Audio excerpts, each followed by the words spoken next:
Maswerteng gabi po mga ka-STL natin sa Bulacan. Narito na po ang mga numerong nanalo sa STL Bulacan ngayong gabi nito. June 30, 2026, 8 p.m. Third draw result, yan. Kitang-kita nyo na po ngayon sa screen ng inyong cellphone ang mga numerong nanalo sa STL Bulacan. In exact order po yan. At kung maswerte namang natayan nyo po ang mga numero niyan kanina, congrats po sa inyo.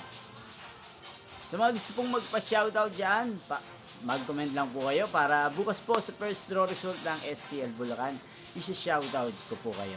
Napapanood nyo po ang resulta ng STL Bulacan sa channel na to araw-araw tuwing alas 11 ng umaga, alas 4 ng hapon at alas 8 ng gabi. Yan, inyo pong napanood ang resulta ng STL Bulacan sa channel na to, Roderick Hernandez TV. Magkita-kita pong muli tayo bukas ng alas 11 ng umaga. Thank you for watching and good night po sa ating lahat.